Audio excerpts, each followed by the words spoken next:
She's not what you'd expect. She's tough and feisty, but gentle and tender. She makes millions and gives millions to the poor. She cries, she laughs, she teaches, she comforts. This is the Dani Johnson Show. Hi, I'm Dani Johnson. Welcome to the Dani Johnson Show. Hey, is the military screwing over its people? Is it paying the people well, appropriately? Are they doing what they should be doing responsibly with taking care of our military? I've had two son-in-laws in the military, and I was really surprised when they got into the military. And so oftentimes, guys are going into the military because they think they're going to have some kind of financial win, some kind of, some kind of financial security. But is it really secure? And at what point does it become more secure? So we're going to be talking about today money and the military, so that maybe there's a few people out there that are going to have their eyes a little bit more wide open as they think about entering the military, and or is there something we can do about it? And or the fact is if they're not being paid well, how to prevent some of the major pitfalls, because there seems to be some patterns that happen with men and women that enter the military as far as what they do with their finances. We have like thousands and tens of thousands of military clients from all over the world. And one of the major things that they've benefited from the most is learning how to manage their finances and not to fall into the pit that so many of them have. In fact, Chad and Summer Tucker, they every time her husband went into he was in the Air Force, and every single time he got deployed, which he was deployed for 10 years off and on, they went further and further in debt, and she all of a sudden just went, we can't do this anymore. They used to like go on a cruise right before he went before he went over to the Middle East, and they finally just said no more. And actually right before he left on his last deployment, they came to first steps to success. And out of that 3-day event, they both went, okay, it is really time. This time when you're deployed, let's pay off debt. This time when you're deployed, let's not buy a new car. Let's not buy a bunch of new stuff. Let's get really responsible financially, and let's try to build a business while her husband was deployed.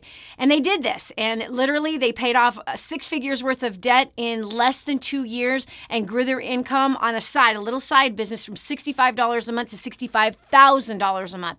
He obviously was able to retire from the military, and now they're both working together in a business. And so, and paid off all of that debt. So rather than going further into debt, they got on top financially. And so this is the thing that I've seen amongst the military that we've encountered anyway, is that debt is like huge. And one of the ways that they kind of deal with their deployments or deal with the stress of not being with their family is spend, which is not wise. So we've got Shavon from New Jersey that has called in to give us some comments about his opinion concerning the military and whether or not the military is totally taking advantage of our servants, honestly, and our warriors who are out there on the front lines. So Shavon, welcome to the show. Thank you. It's the girl. Nice. Sorry. So that's okay. So it happens to me, by the way, too, with Dani. Happens to me all the time. I know, right? Yeah. I know, right? So my husband was in the military, and I'm also the daughter of a retired military person. So I've seen it as a child as well as a wife. Okay, so tell us the truth. So to be honest, what they do is you graduate from high school. Most of the military men or women are coming straight from high school. Mm-hmm. So they don't know how to budget or anything from the beginning because they're kids.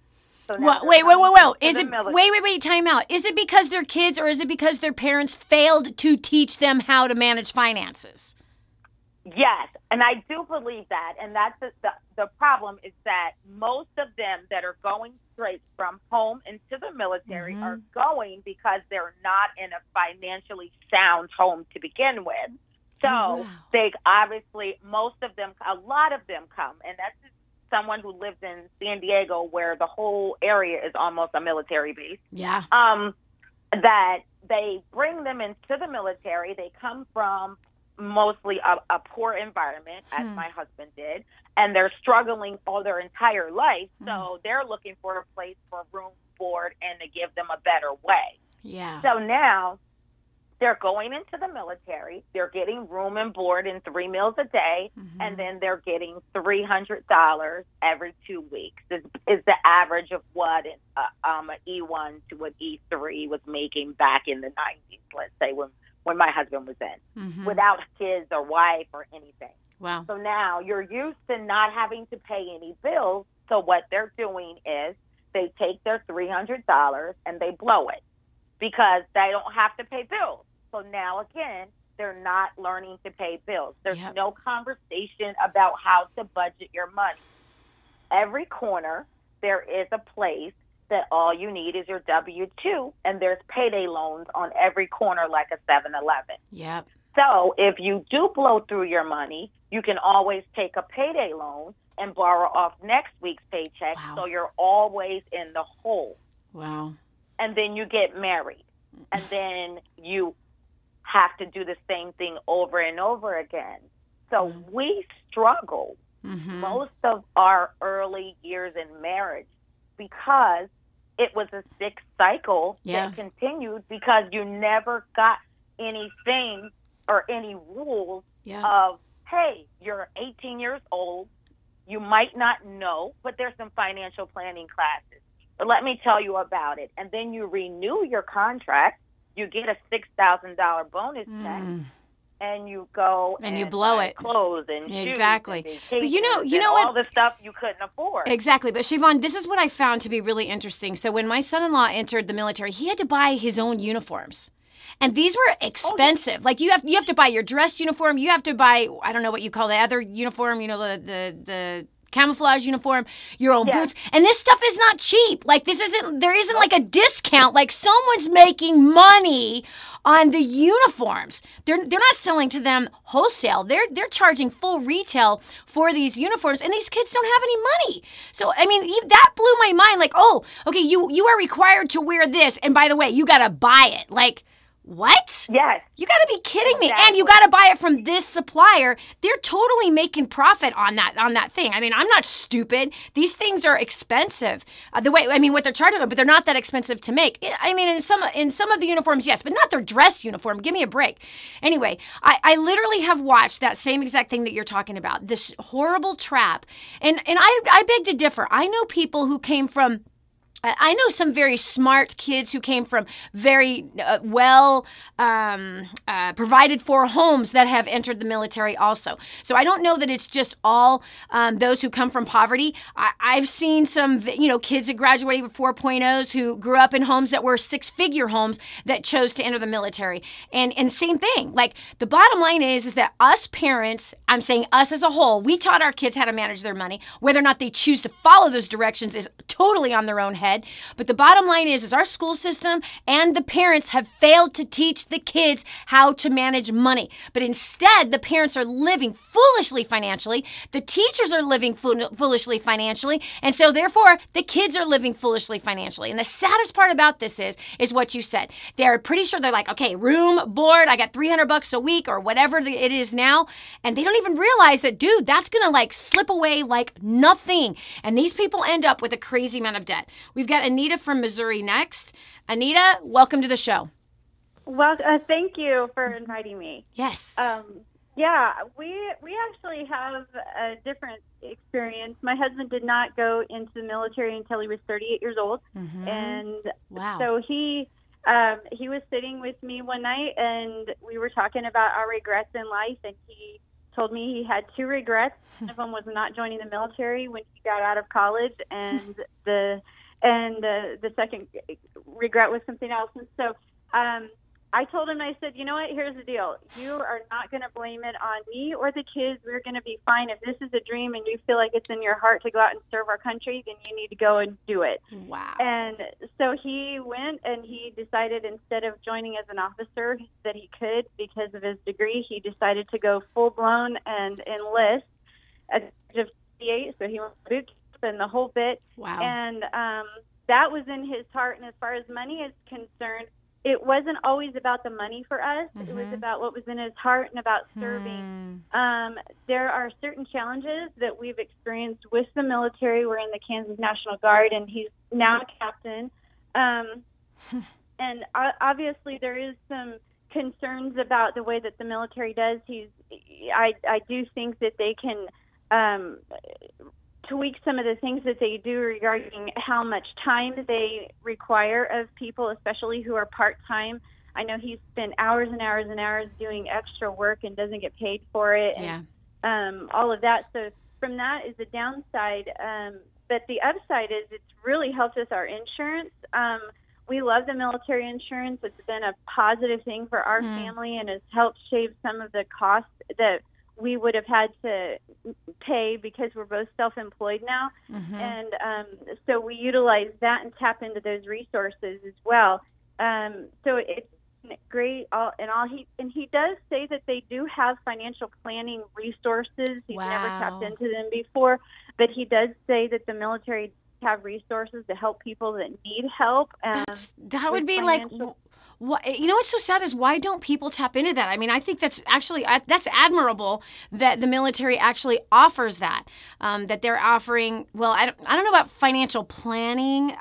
Usually that means financial selling of different types of programs for retirement and stuff like that. But I hope there's some kind of financial budgeting, like personal budgeting, and teaching them personally how to become investors with a small portion of their money and avoiding going into debt, things like that. Anita, thank you so much for sharing. I really appreciate it. And look at that, was perfect. He's 38 years old. He graduated from college. He was doing good. He didn't enter the military for the same reason that Siobhan had showed. So we have, both sides of the fence here, that it doesn't matter what someone's economic status is, both are entering in the military. But the bottom line is this, is that if you are in the military and you are doing what I have personally watched so many of them do, and why so many thousands of them have wound up with us at First Steps to Success for a 3-day intensive boot camp seminar to help them with their work life, with their finances, and with their relationships, is because they have fallen into that trap. Check this out. A recent survey found that 27% of service members had more than $10,000 in credit card debt compared to 16% of the civilians. So it's like 11% more military people have more debt than more that are $10,000 in debt, more so than people who are not military. So I don't know if that's because of what they make, because I know that they've got plenty of other options. There's some people in the military, they take advantage of every possible option that is available to them, whether it's education, it's the insurance, it's the financial planning, the housing. They take advantage of everything, and also moving themselves up quicker so that they can get more pay. And then there are those that choose not to do those things. They choose not to, which is a sad thing. So I say this, if you are military or you have a child looking to get into the military, go in with your eyes wide open and be wise with what you're doing. I have a young lady that we've watched grow up who just now lives an hour away from us now, who's in the military. She's in the Army. She's an itty bitty little 5'1.5". At least that's what she says. Itty bitty little tiny thing. And she's a captain in the Army, man. She's just like a little bulldog. And one of the things that I've talked to her about is hello, watch your finances. Debt cannot be an option. Don't live above your means. Live well below your means. Be wise in this area, because it's like this. It kind of seems that part of the culture of it is I'm going to spend, man. I'm risking my life, so I'm going to spend. And so it's kind of I'm living today. I'm alive today, so I'm going to spend whatever I want today. Don't be stupid financially, friend. Listen, it doesn't matter how much you make. What matters is how much you keep. So even if you're in the military, you will be able, friend. You will be able to become financially independent. Don't allow your income, or what you think the lack of income that you have, to determine your future. I promise you, I know people who make a very modest salary, and on that very modest salary have been able to accumulate $1 million. You're like, how do they do that? Because they've learned, first of all, to keep a portion of it. So you still can live on 70% of your income. Go ahead and take 10%. Give it to those who are truly in need. I'm talking about the extreme poor or those that are being sex trafficked. Take the other 10% or if you have debt, take 10% towards debt, and then take the other 10% and start to learn to invest. Start to invest in yourself, to learn how to make investments for your future. You'll be amazed how quickly the money will accumulate and how you can multiply that money. The key is getting your money to work for you. Listen, I'm a former homeless cocktail waitress, friend. I did not come from great lavish amounts of money. I came from poverty. I grew up on welfare till I was 13 years old. And so growing up on welfare, I had every bad financial training you could imagine. Parents fighting about money all the time, right? Always running out of money. Sometimes dinner was Wonder Bread with margarine and garlic salt on top because there was no money left and there was no food left. And so the facts are, no matter what kind of financial situation you're in right now, you can flip that sucker around if you're willing to learn, you're willing to try, and you're willing to work hard. If you're willing to do those three things and you're willing to come out of how most of the people think in your sector, meaning military. If you're willing to go, okay, well, 98% of the people that are in the military, they end up broke. I don't want to end up broke. You don't want to be broke, and you don't want to be like the rest of them. So don't be weak-minded and come into like peer pressure because this guy's buying this and this guy's buying that and that gal's buying this and that and they're going on all these vacations. Listen to me now, friend. You do not want to get suckered in to the 98% who are suffering financially, who are literally suffering, who are racking up debts like crazy. Oh, they've got a few toys, but look at the debt that is behind the toy, the pressure. You got enough pressure on your job. You've got enough pressure even on your future. Every day you're risking your life for a nation. Do not risk your future as well, or even your family as well. Because listen, friend, you might have, you might live to be 100 years old. You don't want to live in a suffering because of bad financial choices that you're making today. So listen, here's what I have for you. If you are watching this for the first time, you are military. I want to help you come out of what the majority of the military is living like, and I want to help you become financially independent. This is for you. If you go over to DaniJohnson.com right now, you can get a copy of this. You can download it right off of our website. It's a full book, and it's going to show you step by step how I went from total poverty and no income to making my first million within 2 years on a very part-time basis and making millions and millions since then. Go to the website, DaniJohnson.com, get a hold of this, and just follow the steps that are inside of this. You're military. You know how to follow steps. This is simple for you. You can do this just as Chad and Summer Tucker did, just like Gabriel and his wife Alyssa did, who now are making crazy amounts of money and paid off $360,000 worth of debt.